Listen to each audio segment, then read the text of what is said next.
మార్చి 5న ఇంగ్లండ్తో team India semi-final. కానీ అదొక్కటే భయం. టీమిండియా, వెస్టిండీస్ మధ్య జరిగిన కీలక పోరులో టీమిండియా 5 వికెట్ల తేడాతో ఘన విజయం సాధించింది. ఫలితంగా సెమీఫైనల్ మ్యాచ్లో ఇంగ్లండ్తో టీమిండియా అమీతుమీ తేల్చుకోబోతోంది. మార్చి 5న ఇంగ్లండ్తో టీమిండియా తలపడుతుంది. మార్చి 4న న్యూజిలాండ్, సౌతాఫ్రికా జట్ల మధ్య సెమీస్ మ్యాచ్ జరగనుంది.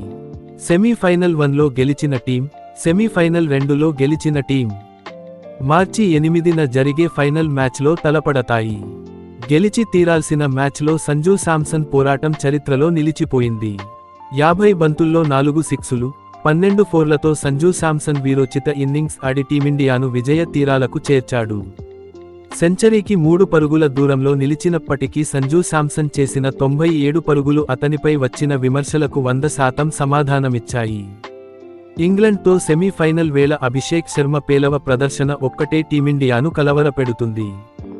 సంజూ శాంసన్ ఇదే ఫామ్ కొనసాగిస్తే టీమిండియా సెమీస్ గండం కూడా గట్టెక్కే అవకాశాలు 100% ఉన్నాయి. టీమిండియా బ్యాటింగ్ ఖచ్చితంగా మెరుగుపడాల్సిన అవసరం ఎంతైనా ఉంది. ఎవరో ఒకరు నిలబడి కలబడటం ప్రతి మ్యాచ్లో సాధ్యపడే అంశం కాదు. టీమిండియా బౌలింగ్ పరంగా అంత ఆందోళన చెందాల్సిన అవసరం లేదు. ఇంగ్లండ్ జట్టు కూడా మరీ అంత ఆషామాషీ టీం అయితే కాదు. ఇంగ్లండ్ బ్యాటర్లలో హిట్టర్లు ఉన్నారు. టీమిండియా బౌలర్లు ఇంగ్లండ్ బ్యాటర్లను వీలైనంత కట్టడి చేయాల్సిన అవసరం ఉంది.